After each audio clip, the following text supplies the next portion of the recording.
Колко пъти си усещал, че трябва да направиш дадена крачка, но не си сигурен дали да тръгнеш?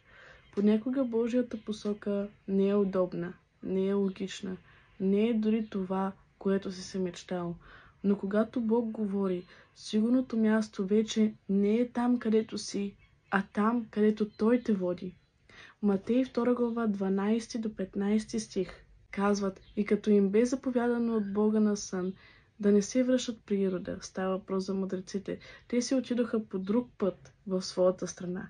А когато те си отидоха, ето, ангел от Господа се яви на сън на Йосиф и казва: стани, вземи детето и майка му и бягай в Египет и остани там, докато ти кажа, защото Ирод ще потърси детето, за да го погуби.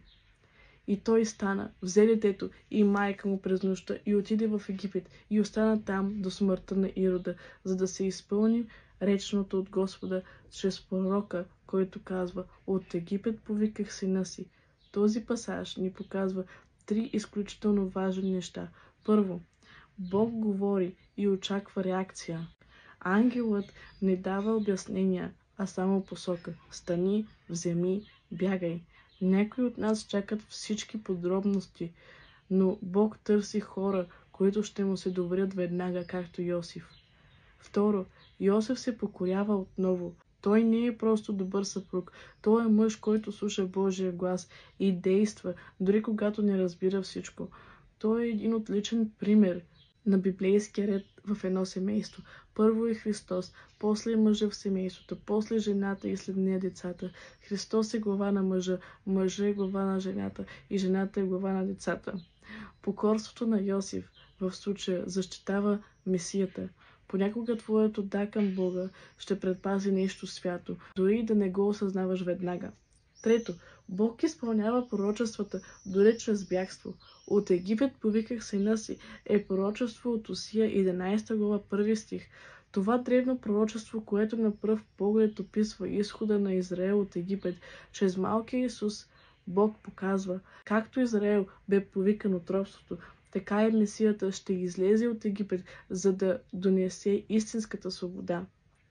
Но какво означава всичко това за нас днес?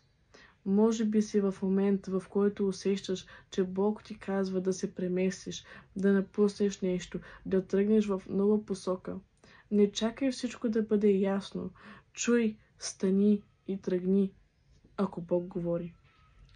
Пътят може да минава през Египет, метафорично казано, но дори там Бог е с теб. Замисли се сега.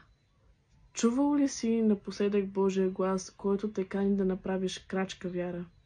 Има ли област, в която Бог ти казва: ставай, тръгвай, но ти се колебаеш? Покорен ли си дори когато не разбираш всичко? Йосиф не задава въпроси, не отлага. Той става, тръгва, доверява се и спасява. Точно така действа вярата.